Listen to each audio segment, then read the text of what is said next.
Hello दोस्तों, आज हम लोग जो है 11th का सबसे पहला chapter some basic concept of chemistry start करेंगे। 11th का सबसे पहला chapter some basic concept of chemistry start करेंगे। अब इसमें जो है सबसे पहला हम लोग के बारे में जो है डीलिंग करने के लिए आएगा कि केमिस्ट्री होता क्या है, केमिस्ट्री है क्या। तो केमिस्ट्री क्या है? केमिस्ट्री क्या है? एक ब्रांच है किसका? साइंस का। केमिस्ट्री क्या है? एक ब्रांच है साइंस का। It is a branch of science. अब साइंस का ब्रांच है तो इसमें क्या हम लोग पढ़ते हैं? तो इसमें हम लोग पढ़ते हैं किसके बारे में? मैटर के बारे में। एक ऐसा साइंस का ब्रांच जिसमें हम लोग मैटर के बारे में पढ़ते हैं, उससे रिलेटेड रिएक्शंस के बारे में पढ़ते हैं। जो रिएक्शंस में प्रोडक्ट ऑब्टेन हो रहे हैं, जो रिएक्शंस में न्यू प्रोडक्ट या न्यू सब्सटेंस ऑब्टेन हो रहे हैं, उनके बारे में पढ़ते हैं। क्लियर? तो केमिस्ट्री क्या हुआ? एक ऐसा साइंस का ब्रांच जिसमें हम लोग जो है मैटर, उससे रिलेटेड रिएक्शंस और उससे उस रिएक्शन में ऑब्टेन न्यू प्रोडक्ट के बारे में डील करते हैं, उसको हम लोग क्या बोलेंगे? केमिस्ट्री। क्लियर? केमिस्ट्री का जो है डिफिनीशन जो है अलग अलग जगह आप लोग जाएंगे तो डिफिनीशन अलग अलग होगा। ठीक है? और ऐसे जो है आपका जो है कहीं भी एग्जाम देंगे तो केमिस्ट्री का डिफिनीशन पूछने वाला है। क्लियर? अब केमिस्ट्री के बारे में हम लोग जब बात करते हैं तो सबसे पहला हम क्या बोले? केमिस्ट्री साइंस का वह ब्रांच है जो किसको डील करता है? मैटर को। यानी कि हम लोग को क्या समझना जरूरी है कि मैटर क्या होता है। ये हम लोग ये जूनियर में भी देख चुके हैं, जूनियर क्लासेज में, कि मैटर क्या होता है। ठीक है? जब हम लोग मैटर की बात करते हैं तो मैटर क्या है? तो मैटर का मतलब क्या हो जाता है? कोई भी ऐसा चीज जिसके पास कुछ ना कुछ वॉल्यूम हो, कुछ वेट हो या मास हो, उसको क्या बोलते हैं? मैटर। जैसे देखिए डस्टर है, तो डस्टर के पास वॉल्यूम है, मतलब कहीं भी ये जाएगा तो इसको कुछ ना कुछ जगह चाहिए एडजस्ट होने के लिए। ठीक है? और इस पर कुछ ना कुछ मास है, जब वेविंग मशीन पे रखेंगे तो इसका कुछ ना कुछ वजन आएगा, 100 ग्राम 150 ग्राम जो भी हो। क्लियर? तो कोई भी ऐसा चीज जिसके पास कुछ ना कुछ मास हो और वो कुछ वॉल्यूम ऑक्युपाई करता है, उसको क्या बोलते हैं? मैटर। ठीक है? Anything which occupy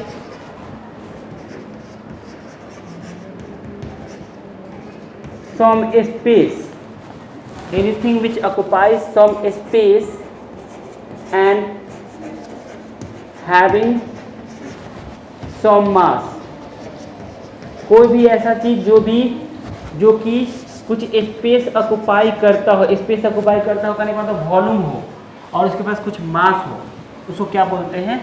matter. Clear? अब मैटर की जब हम लोग बात करते हैं तो मैटर को हम लोग क्लासिफाई करते हैं। जब मैटर को क्लासिफाई करते हैं तो दो बेसिस पे मैटर का क्लासिफिकेशन, दो बेसिस पे। एक तो फिजिकल बेसिस पे मैटर को क्लासिफाई करते हैं, और फिजिकल बेसिस पे किस किस भाग में क्लासिफाई करते हैं? तो फिजिकल बेसिस पे पहला तो सॉलिड, दूसरा पहला सॉलिड हो गया, दूसरा लिक्विड, और तीसरा जो है गैस। मैटर को जो है फिजिकल बेसिस पे तीन भाग में बांटे, सॉलिड, लिक्विड और गैस। हम लोग बचपन से पढ़ते हैं। सॉलिड का मतलब क्या है? एक ऐसा मैटर, ठीक है, जिसका शेप, वॉल्यूम, शेप और वॉल्यूम क्या हो? फिक्स हो, उसको क्या बोलते हैं हम लोग? सॉलिड बोलते हैं। ठीक है? और लिक्विड में क्या हो गया? एक ऐसा स्टेट मैटर का जिसका शेप तो फिक्स हो, सॉरी, जिसका वॉल्यूम तो फिक्स हो लेकिन शेप फिक्स ना हो।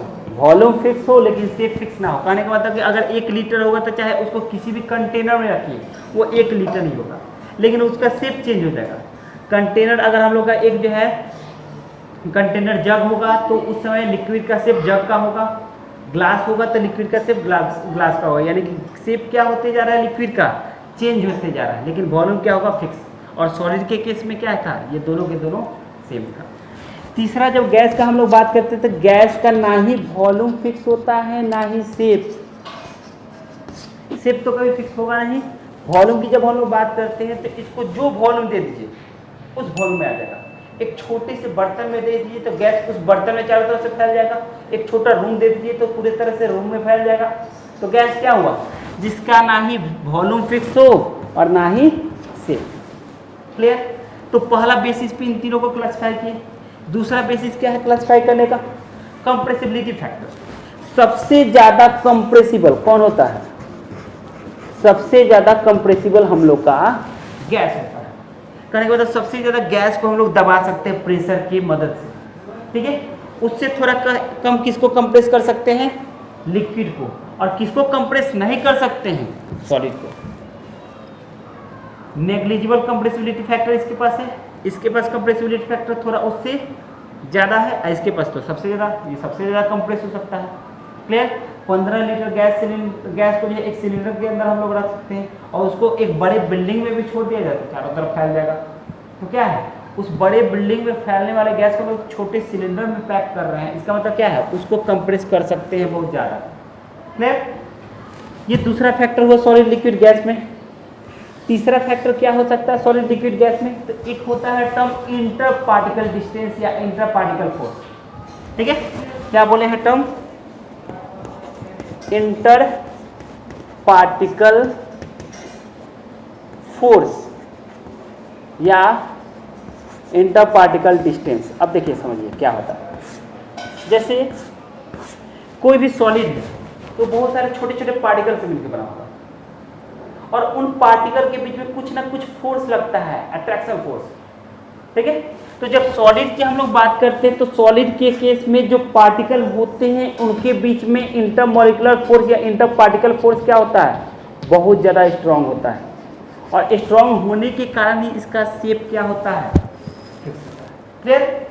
इंटर पार्टिकल फोर्स क्या है, स्ट्रांग है। स्ट्रांग होने के कारण पार्टिकल बहुत ज़्यादा नज़दीक है, मतलब इंटर पार्टिकल डिस्टेंस क्या है, कम है। फोर्स ज़्यादा होगा तो डिस्टेंस क्या होगा, कम, और जितना ही डिस्टेंस कम उतना ही वो किसके तरफ, सॉलिड के तरफ। जब लिक्विड की बात करते हैं तो वही इंटर पार्टिकल फोर्स, लिक्विड में इंटर पार्टिकल फोर्स क्या हो जाता है, थोड़ा वीक हो जाता है और इसके कारण इसका शेप फिक्स नहीं हो पाता है। इंटर पार्टिकल फोर्स जब वीक होगा तो क्या होगा, इसका जो है डिस्टेंस क्या होगा, बढ़ जाएगा, इंटर पार्टिकल डिस्टेंस बढ़ जाएगा। और थर्ड केस में इंटर पार्टिकल फोर्स बहुत ज़्यादा वीक हो जाता है गैस के केस में। और जब इंटर पार्टिकल फोर्स बहुत ज़्यादा वीक हो जाएगा तो डिस्टेंस बहुत ज़्यादा हो जाएगा। ठीक है, लगभग जो है नेग्लिजिबल इंटर पार्टिकल फोर्स होता है गैस के केस में, और इसी के कारण वो बहुत ज़्यादा फैल सकते हैं, उनका ना ही वॉल्यूम फिक्स होता है ना ही। क्लियर। ये तीन फैक्टर हुआ जिसके बेसिस पर हम लोग सॉलिड लिक्विड गैस को क्लासीफाई करते हैं। हम लोग मैटर को किस बेसिस पर भी क्लासीफाई किए हैं, फिजिकल बेसिस पे। अब हम लोग को क्लासीफाई करना है मैटर को जो है केमिकल बेसिस पे क्लासीफाई करना है। अब मैटर को हम लोग को जो है केमिकल बेसिस पे क्लासीफाई करना है। तो मैटर को जब हम लोग केमिकल बेसिस पे क्लासीफाई करते हैं तो केमिकल बेसिस पे मेनली हम लोग मैटर को दो भाग में बांटते हैं, एक तो प्योर सब्सटेंस और एक जो है इम्प्योर सब्सटेंस। एक प्योर सब्सटेंस और एक जो है इम्प्योर सब्सटेंस। ठीक है, प्योर सब्सटेंस क्या होता है, तो बताएंगे वह मैटर या वह मटेरियल जिसमें सब्सटेंस क्या हो, एक ही टाइप के हो। वह मटेरियल जिसमें सब्सटेंस एक ही टाइप के हो, सेम सब्सटेंस से जो मिलके बना है मटेरियल, वह मैटर या वह मटेरियल जो सेम सब्सटेंस से मिलके बना है उसको क्या बोलते हैं, प्योर सब्सटेंस। क्लियर। और एक ऐसा मटेरियल या एक ऐसा मैटर जो डिफरेंट सब्सटेंस से मिलके बना हो उसको क्या बोलते हैं हम लोग,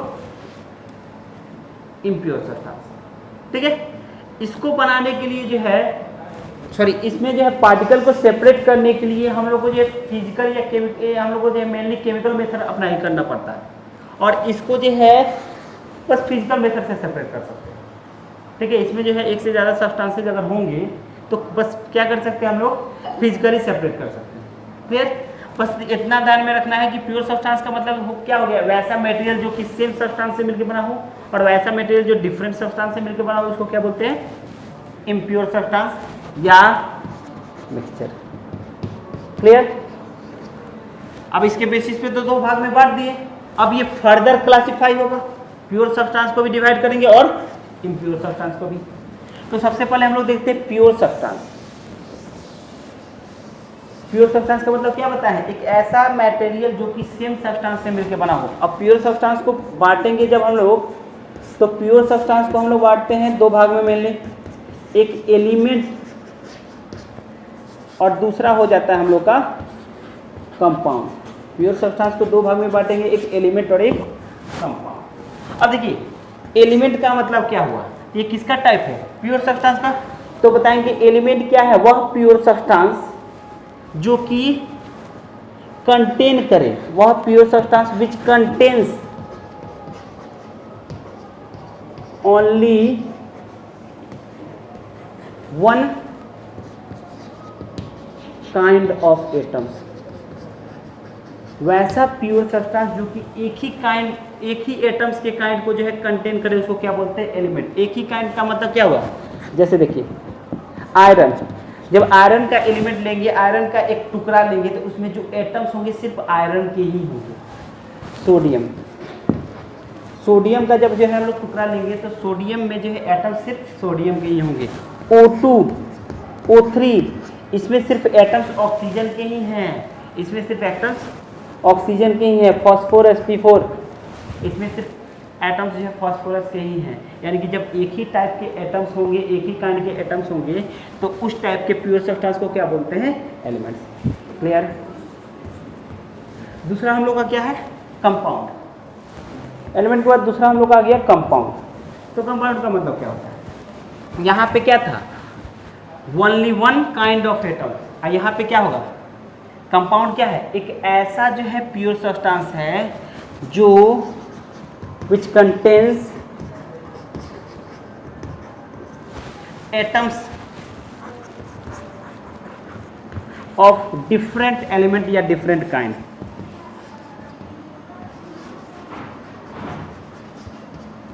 ठीक है, वैसा सब्सटेंस जो कि एटम्स को कंटेन करे, लेकिन डिफरेंट एलिमेंट्स के एटम्स को कंटेन करे, मतलब एक से ज्यादा टाइप के एटम्स इसमें पाए जाएंगे।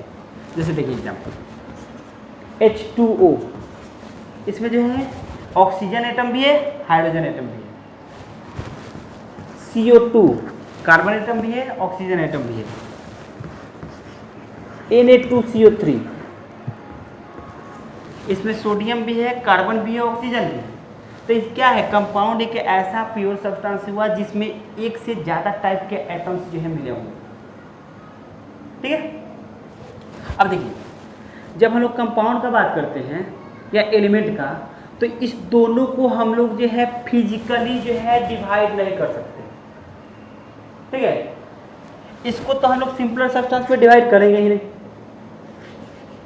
इसको तो हम लोग एलिमेंट क्या है, ऐसा है जो कि ऐसा those pure substances which can contain only one kind of atoms and which can not be divided into simpler substances with physical और केमिकल मेथड। किसी मेथड से हम लोग जो है सिंपलर सब्सटेंस में इसको तोड़ नहीं सकते, क्योंकि एक ही टाइप के एटम्स हैं। क्लियर। इसका जब हम बात करते हैं तो एक ऐसा pure substance which contains only one kind of atoms, और इसको सिंपलर सब्सटेंस में तोड़ने के लिए हम लोगों को कुछ जो है केमिकल मेथड्स यूज करने पड़ेंगे। इसको सेपरेट करने के लिए बहुत सारे केमिकल मेथड्स हम लोग को यूज करने पड़ेंगे। ठीक है, इसका जो कंपाउंड का प्रॉपर्टी होता है, जिस एटम से मिल के बना होता है, उससे प्रॉपर्टी इसका क्या होगा, कंपाउंड का डिफरेंट। इसमें जो है प्रॉपर्टीज क्या होंगे, कंपाउंड्स के डिफरेंट होंगे। किससे, तो जिससे वो मिलके बने होंगे। मतलब H2O का प्रॉपर्टी हाइड्रोजन और ऑक्सीजन के प्रॉपर्टी से अलग होगा, और उसको सेपरेट करना मतलब H2O को फिर से हाइड्रोजन और ऑक्सीजन एलिमेंट में लाना है, तो उसके लिए क्या केमिकल मेथड अप्लाई करना होगा। क्लियर। और तीसरा शर्त कंपाउंड में शर्त तो पहला हो गया डिफरेंट एटम्स, दूसरा हो गया केमिकल मेथड से सेपरेट कर सकते हैं, प्रॉपर्टी इनका डिफरेंट होगा। और अगला क्या बोले हम कंपाउंड में अगला बोले हैं हम लोग बोल सकते हैं कि जब भी कंपाउंड बनता है तो एटम्स एक दूसरे से कंबाइन होते हैं, और कंबाइन होने के लिए जो कंपाउंड बनेगा उनका रेशियो एकदम फिक्स होगा। मतलब जब भी वाटर बनेगा तो हाइड्रोजन ऑक्सीजन का रेशियो 2:1 होगा, जब भी CO2 बनेगा तो कार्बन ऑक्सीजन का रेशियो 1:2 होगा। जब भी सोडियम कार्बोनेट बनेगा तो सोडियम कार्बन और ऑक्सीजन का रेशियो 2:1:3 होगा। क्लियर? समझ में आया एलिमेंट कंपाउंड डिफरेंस? कभी कभी क्या होता है एलिमेंट कंपाउंड और मॉलिक्यूल में सब डिफर कंफ्यूज हो जाते हैं। समझिए डिफरेंस, आज समझा देते हैं हम। एलिमेंट कंपाउंड और मॉलिक्यूल में क्या हो जाता है, कंफ्यूजन हो जाता है। तो मॉलिक्यूल का मतलब क्या समझेंगे? मॉलिक्यूल का मतलब हो गया एक ऐसा सब मैटर, ठीक है, ये एक ऐसा प्योर सब्सटेंस जो कि विच कंटेन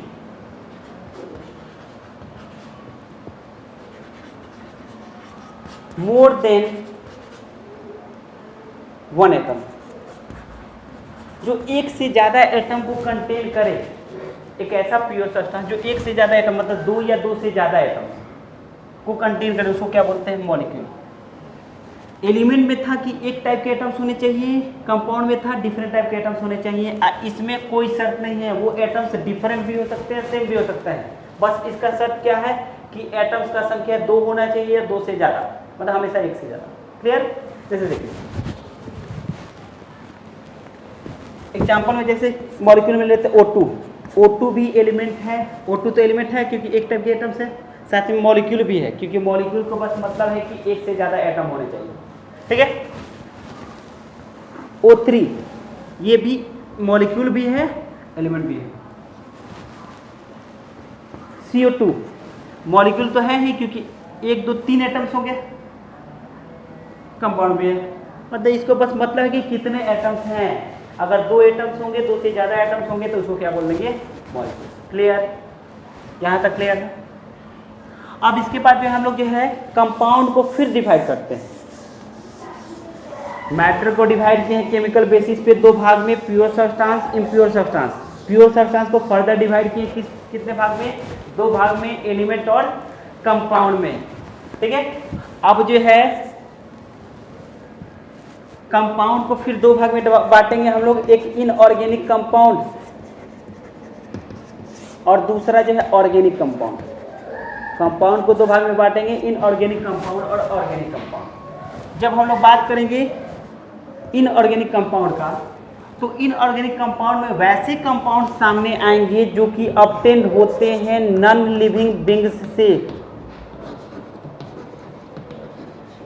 वैसे कंपाउंड जो नॉन लिविंग से ऑब्टेन्ड हो उसको क्या बोलते हैं हम लोग? इनऑर्गेनिक कंपाउंड बोलते हैं। और वैसे कंपाउंड जो कि लिविंग बींग से ऑब्टेन्ड हो या लिविंग ऑर्गेनिज्म से ऑब्टेन्ड हो उसको क्या बोलते हैं? Organic compound. लिविंग कहने का मतलब क्या हो? प्लांट्स, एनिमल्स, इनसे जो कंपाउंड ऑब्टेन हो उसको ऑर्गेनिक बोलेंगे।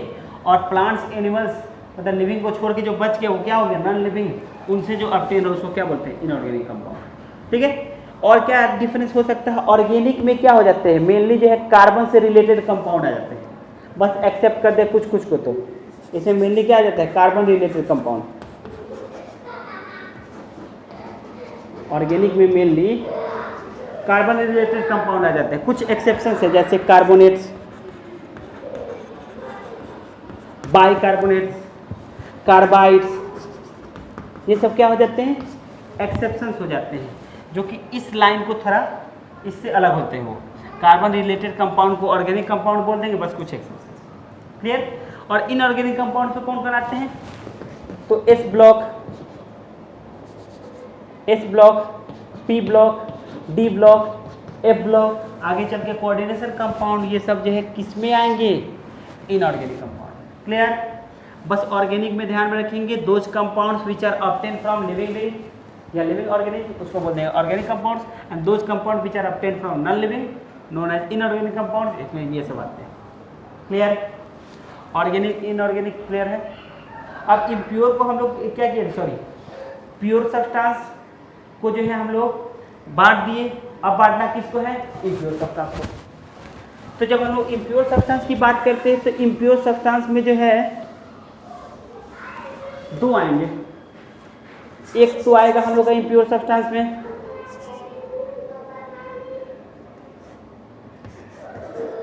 होमोजीनियस, इम्प्योर सब्सटेंस को और क्या बोले थे? मिक्सचर। तो मिक्सचर को 2 भाग में क्या क्या बांटेंगे? एक होमोजीनियस मिक्सचर या होमोजीनियस इम्प्योर सब्सटेंस और दूसरा इम्प्योर सब्सटेंस है हेट्रोजीनियस इम्प्योर सब्सटेंस। दूसरा जो है हेट्रोजीनियस इम्प्योर सब्सटेंस है। तो जब हम लोग होमोजीनियस मिक्सचर बात करेंगे तो होमोजीनियस मिक्सचर का मतलब क्या हुआ?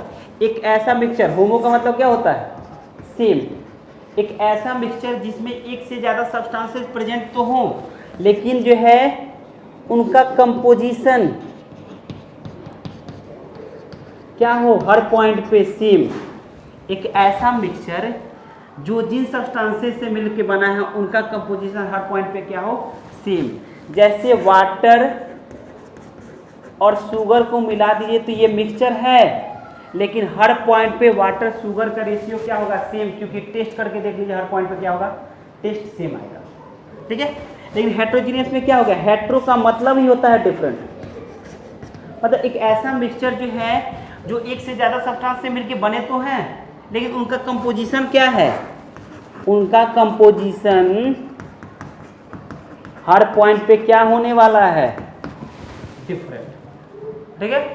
तो उसको क्या बोल देंगे? हेट्रोजीनियस। जैसे सिंपल, वाटर में अभी शुगर को मिलाते हैं और वाटर में सैंड को मिला देते हैं, तो सैंड और वाटर का रेशियो हर जगह क्या आने वाला है?